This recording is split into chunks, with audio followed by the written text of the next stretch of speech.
En el ocaso de su vida, frente a la costa francesa de Boulogne-sur-Mer, José de San Martín se reúne con sus recuerdos. La carga de los granaderos en San Lorenzo, el cruce de las cumbres andinas, la independencia del Perú y el abrazo con Bolívar juegan en su memoria. El guerrero descansa con el sosiego de la tarea cumplida. San Martín fue un gran patriota. Dedicó su vida a una causa, la causa de independencia argentina y sudamericana. San Martín fue un guerrero, pero además fue un estadista. Fue un organizador de pueblos. Fue un hombre de la cultura. Le da a la revolución una dimensión americana, plantea una causa colectiva de transformación.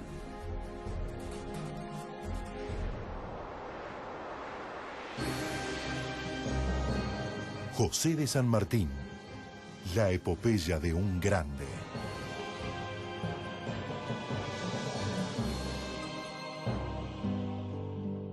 José Francisco de San Martín y Matorras nació el 25 de febrero de 1778 en Yapeyú, Corrientes. Sus padres fueron Juan de San Martín y Gregoria Matorras, ambos españoles.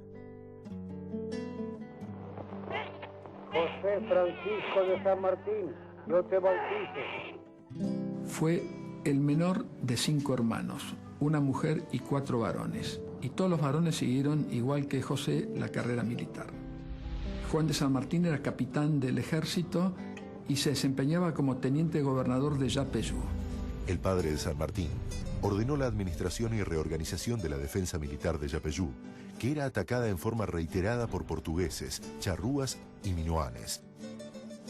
Como premio, fue ascendido a capitán y enviado a Buenos Aires. San Martín está muy chico en las misiones, después pasa a Buenos Aires un par de años, donde el padre tiene destino en el ejército español en la capital del virreinato, y después logra que le permitan volver a España, donde esperaba el padre de San Martín tener un ascenso y una mejor posición militar. San Martín entra en 1789 al ejército español con apenas 11 años de edad. San Martín se incorpora como cadete al Regimiento de Infantería de Murcia. Tiene su bautismo de fuego 2 años más tarde en el sitio de Orán, en Argelia, combatiendo contra los moros. La carrera de San Martín en el ejército español es una carrera normal hasta 1808, que empieza la guerra contra el mejor ejército de la época, que era el ejército de Napoleón. En septiembre de 1811, San Martín, a los 34 años, dejó el ejército español. Tenía una buena carrera, sin duda, en el ejército español. No tenía mucha perspectiva de tener muy buenos ascensos y llegar muy alto por el hecho de que era americano. En Cádiz conoce a un grupo de hispanoamericanos que se dedica a conspirar por la independencia. San Martín toma la decisión de retirarse del ejército español y venir a ayudar a la independencia de todo el continente. Yo, José de San Martín, juro consagrar mi vida a la independencia sudamericana. En enero de 1812 partió desde Londres en la fragata inglesa George Canning. Junto a él venían varios americanos, entre ellos Carlos María de Alvear, con quien fundaría una organización secreta, patriótica y revolucionaria, la Logia Lautaro. Y ya en el nombre de algo muy fuerte, Lautaro es el nombre de un cacique araucano que había combatido contra el dominio español, con lo cual claramente es un nombre que marca muy fuerte sus intenciones: independencia y ganar la guerra. Al llegar a Buenos Aires, se presentó ante el primer triunvirato, órgano que era autoridad suprema en ese entonces. Básicamente lo que él trae es ese capital militar, es decir, esa posibilidad de saber hacer la guerra. Por eso apenas baja del barco que lo trae, el gobierno revolucionario, que en ese momento es el primer triunvirato, le pide que organice un regimiento de granaderos a caballo. El término granadero significaba que era tropa de élite. Él lo crea y lo transforma en una escuela para el resto del ejército. En cuanto a la tropa, él seleccionaba a los granaderos y mandó a reclutarlos en el interior. Algunos en las antiguas misiones guaraníticas, la tierra en que él había nacido, otros en lo que es ahora la provincia de Corrientes.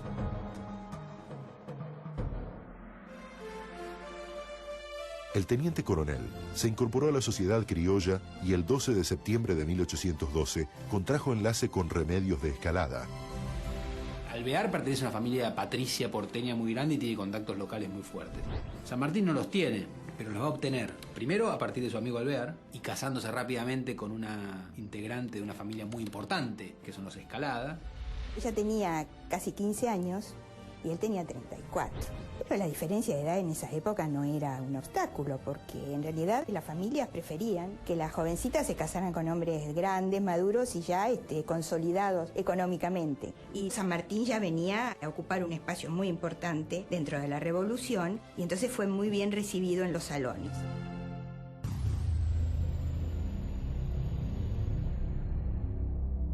El gobierno porteño supo que los realistas intentarían desembarcar en la ribera del río Paraná. Entonces le ordenan a San Martín que con un escuadrón marche siguiendo el recorrido que hacía remontando el Paraná la escuadrilla realista para que cuando estos desembarcaran los atacara. Y él carga a la cabeza de sus granaderos. En la mañana del 3 de febrero de 1813, las naves españolas se detuvieron frente al convento de San Carlos, al norte de Rosario.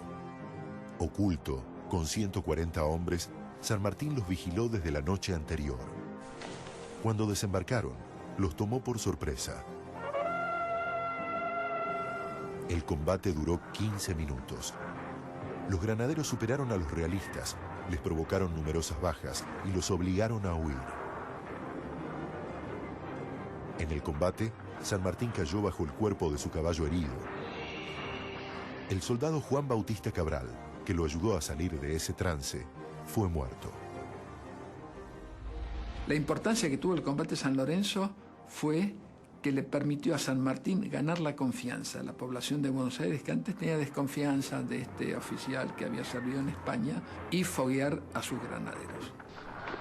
San Martín estaba ahora listo para iniciar su plan de liberación continental. San Martín nació en la localidad de Yapeyú, Corrientes. Los restos de su casa natal se conservan dentro del Regimiento de Granaderos a Caballo General San Martín de esa localidad. Existen otros museos sanmartinianos en Buenos Aires, Mendoza y Tucumán.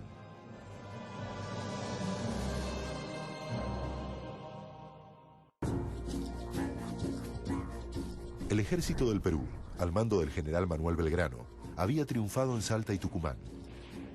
Pero más tarde fue derrotado en Vilcapugio y Ayohuma. A fines de 1813, el gobierno decidió que San Martín reemplazase a Belgrano y para ello lo nombró mayor general. Los dos patriotas se encontraron en una posta en Algarrobos, cerca de Yatasto, Salta. Que se conocieran personalmente las dos figuras hizo que se transmitieran las mutuas ideas sobre el futuro de la revolución. Belgrano le transmite toda su experiencia de campaña en el Alto Perú y todos sus años de experiencia en la revolución y en los distintos frentes de lucha, y San Martín lo convence a Belgrano de las ideas renovadoras que él trae de Europa en lo militar y de la necesidad de acelerar los procesos independentistas, que son los ideales de la Logia Lautaro, de la que él es la cabeza. La Logia Lautaro desplazó al gobierno porteño y logró que el segundo triunvirato allanara el camino hacia la emancipación.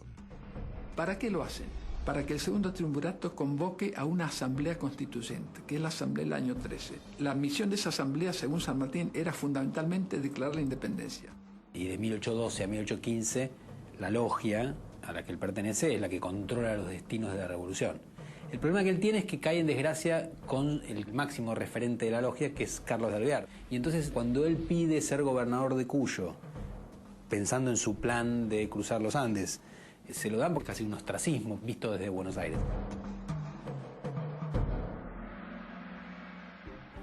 En Cuyo, San Martín debió hacerse cargo de gobernar y a la vez organizar el ejército. Era una tarea gigantesca para un solo hombre. San Martín no se dedica solamente al ejército de los Andes, sino que produce mejoras en la agricultura, en la ganadería, dicta leyes de educación y organiza todo el gobierno de Cuyo, sí al servicio de la formación del Ejército de los Andes, pero sin descuidar la fase civil y la fase política. Mientras tanto, en San Miguel de Tucumán, un congreso se disponía a declarar la independencia. Se conserva correspondencia que mantiene San Martín con el más prominente de sus diputados, que era el doctor Tomás Godoy Cruz, en la que insiste permanentemente sobre la declaración de la independencia. Con la declaración de la independencia, la campaña a Chile se convirtió en una prioridad para las Provincias Unidas. Juan Martín de Pueyrredón es nombrado director supremo y a partir de ese momento el eje de la política de los gobiernos revolucionarios va a ser la campaña de los Andes.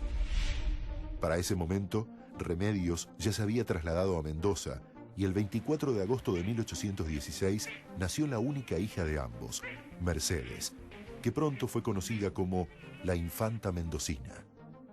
San Martín está muy contento porque tiene su hija, por supuesto que le estaban esperando un hijo, y después porque hacía un mes que se había declarado la independencia. Y entonces él iba a cruzar con un ejército de un país independiente y soberano, y no de un ejército revolucionario. Su acción al frente de la gobernación le dio popularidad e hizo que toda la sociedad cuyana lo apoyara en la organización del Ejército de los Andes. La actividad de San Martín político en el ejército estuvo en la habilidad de hacer que el pueblo cuyano, que en su momento podía parecer reticente a dar todo su apoyo, a entregar todo lo que tenían para la formación del ejército, termine haciéndolo. La mayoría de los esclavos de Mendoza son liberados y se incorporan al Ejército de los Andes en los 2 batallones de infantería. La guerra la tenemos que hacer del modo que podamos. Si no tenemos dinero, carne y un pedazo de tabaco no nos han de faltar. Cuando se acaben los vestuarios nos vestiremos con las bayetitas que trabajan nuestras mujeres, y si no, andaremos en pelotas como nuestros paisanos los indios. Seamos libres, que lo demás no importa.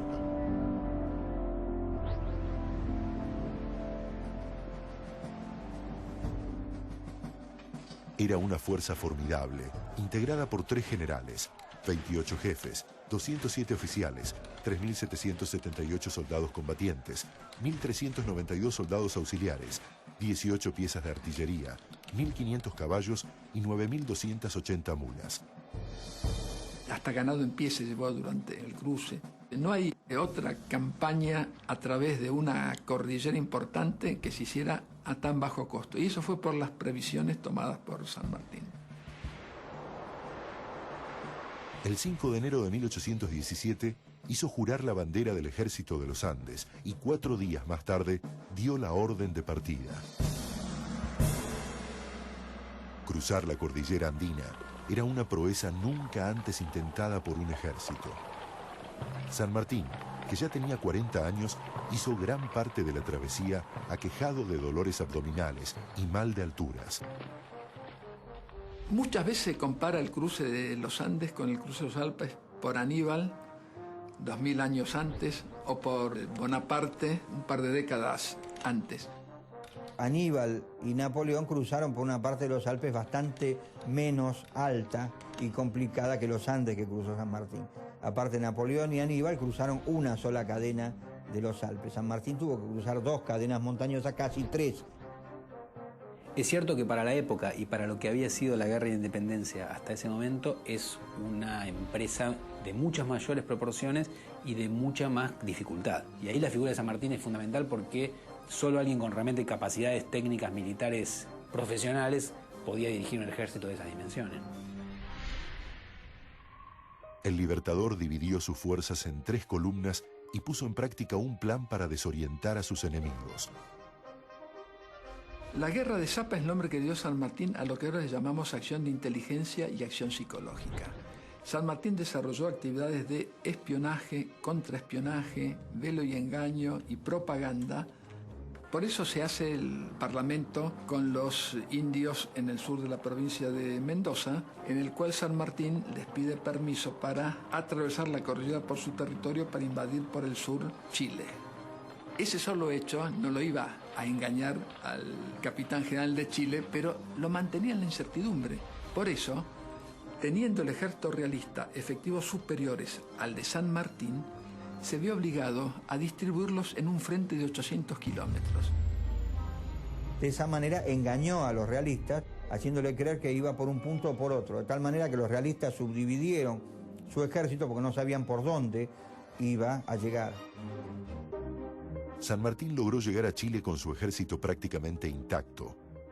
Atrás quedaban las inclemencias y los ataques de las patrullas enemigas. Finalmente, 3.500 soldados del ejército de los Andes se encontraron con las fuerzas realistas en la cuesta de Chacabuco, al norte de la ciudad de Santiago de Chile. Cuando San Martín avanza hacia la cuesta de Chacabuco, los realistas están puestos sobre esa serranía y lo ven venir. La maniobra genial de San Martín es dividir sus fuerzas, uno por la Cuesta Vieja, por donde manda O'Higgins, y otro por un paso un poco más largo, que es la Cuesta Nueva, para agarrar a los realistas por el flanco. En la madrugada del 12 de febrero de 1817, se inició la batalla que sería crucial para el destino sudamericano.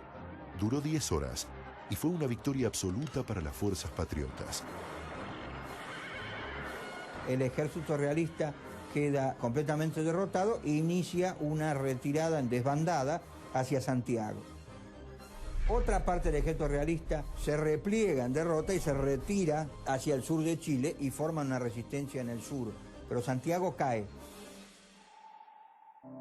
Al finalizar los combates, el Libertador escribió: "En 24 días hemos hecho la campaña, pasamos la cordillera más elevada del globo, concluimos con los tiranos y dimos libertad a Chile".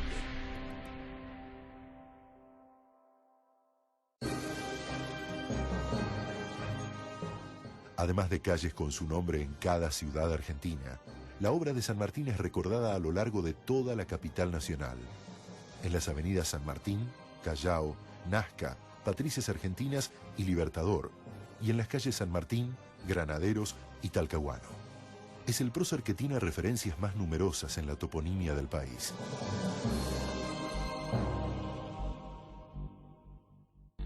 La victoria de Chacabuco permitió la liberación definitiva de Chile. Cuando los patriotas ingresaron triunfantes en Santiago, San Martín fue propuesto para gobernador.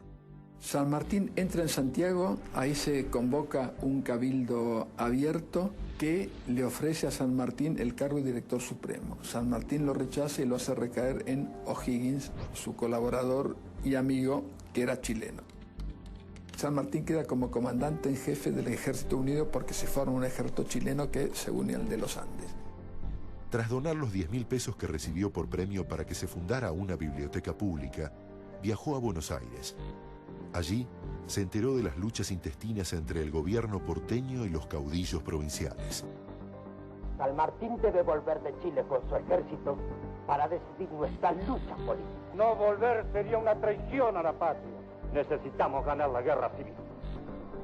El Libertador dijo en esos días: "El general San Martín jamás derramará la sangre de sus compatriotas y solo desenvainará la espada contra los enemigos de la independencia de Sudamérica". El Libertador regresó a Chile y lo sorprendió una derrota en los campos de Cancha Rayada. Cancha Rayada es el efecto de la respuesta española. Por una maniobra nocturna logran una victoria sobre el ejército patriota. Una victoria que no es total por la acción de San Martín, que logra rescatar la parte más importante del ejército y replegarla para volver a formar el ejército de nuevo.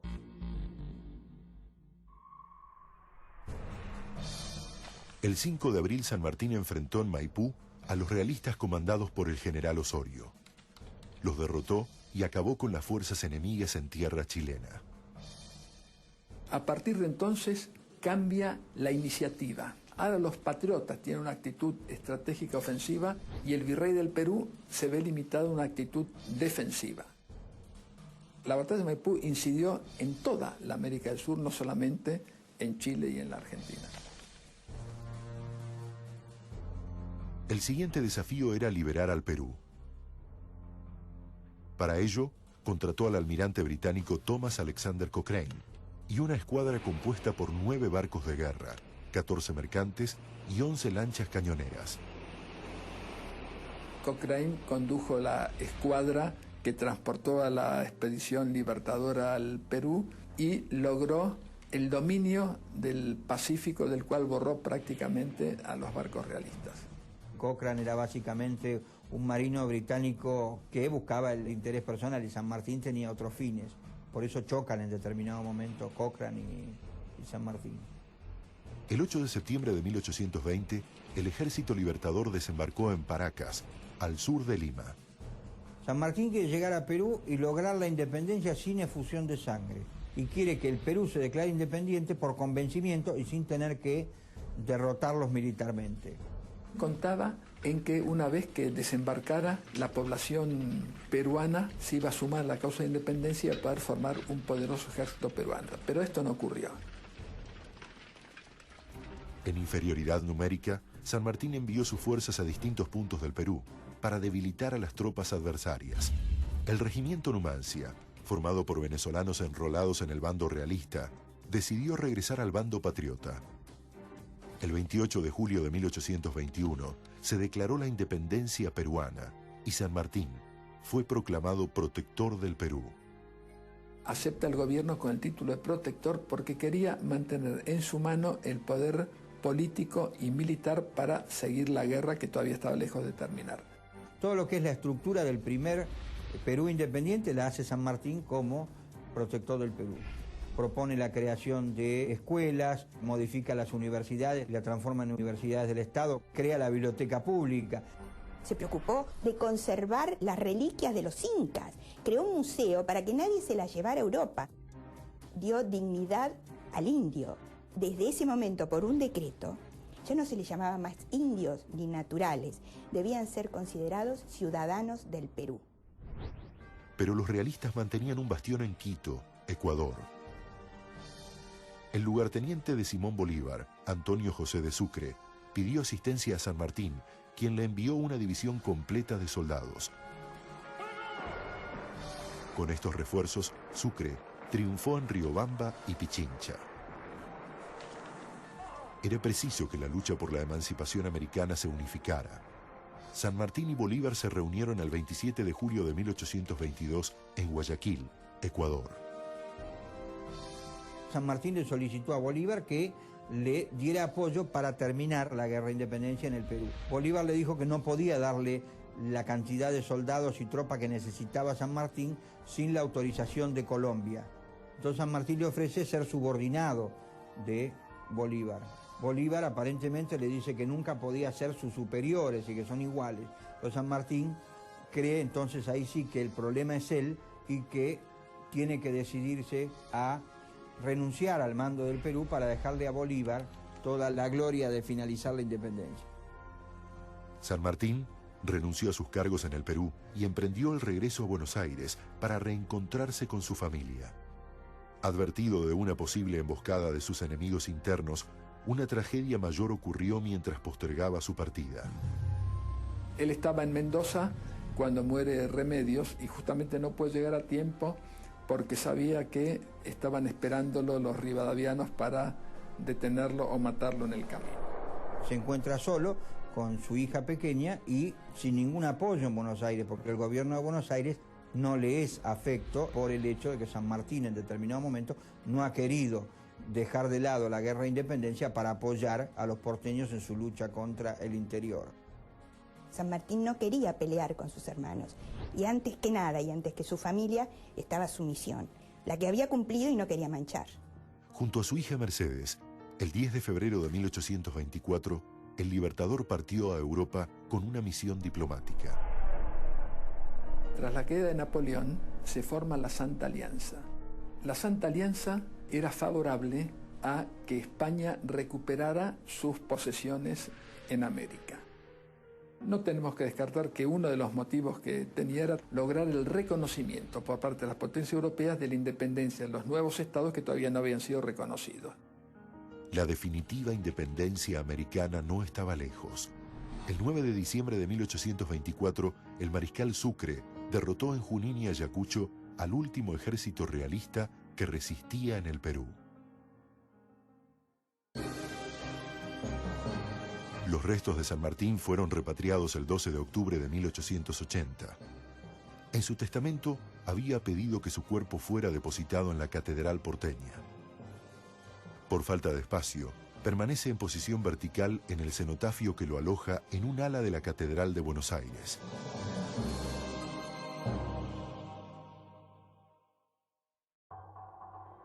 Tras una breve estadía en Londres y Bélgica, en marzo de 1829 intentó regresar a Buenos Aires.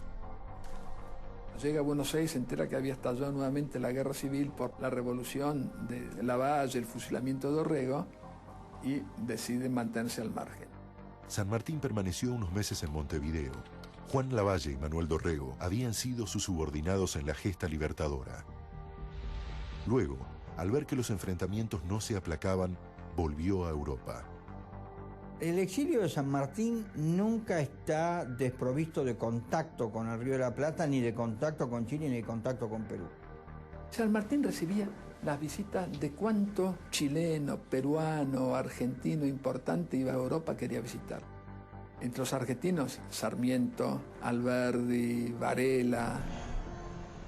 Se instaló en una residencia en Francia, desde donde siguió con interés los sucesos políticos americanos. Los años pasaron, y ya anciano, San Martín se ocupó de algunas tareas de huerta, de escribir y de leer. Evidentemente lo más extraordinario es habernos dado la independencia de estos tres países y haberse retirado, como se retiró, a un ostracismo silencioso, con un gran dolor por su patria y siempre tratando de no crear conflictos entre hermanos. Sucesos revolucionarios en París hicieron que en marzo de 1848 decidiera mudarse a un lugar más apacible, Boulogne-sur-Mer. Allí se agravó la gastritis que padecía y quedó casi ciego por causa de sus cataratas. San Martín, en 1844, redacta su último testamento. Entre las cláusulas del testamento de San Martín está una que es la de cederle al gobernador de Buenos Aires, el brigadier Juan Manuel de Rosas, el sable corvo, que lo acompañó a él en las campañas de la independencia por la tarea de Rosas en defensa de la soberanía contra las dos potencias extranjeras. Y después la otra cláusula que San Martín pide es la que su corazón sea enterrado en Buenos Aires. El Libertador murió el 17 de agosto de 1850 a los 72 años. Fue un hombre veraz, fue honesto, fue desinteresado. Hay ejemplos de sobra con la renuncia a sueldos y a recompensas, y fue leal hacia los suyos. Pensando en él como padre, antes de tomar una decisión, seamos gobierno, justicia o simples ciudadanos, pensar qué diría San Martín de nuestras decisiones de hoy en día. El 28 de mayo de 1880, los restos del libertador José de San Martín fueron repatriados a la Argentina en cumplimiento de su deseo. Al abandonar mi fortuna y mis esperanzas, solo sentía no tener más que sacrificar al deseo de contribuir a la libertad de mi patria. Llegué a Buenos Aires a principios de 1812 y desde entonces me consagré a la causa de América. Sus enemigos podrán decir si mis servicios han sido útiles.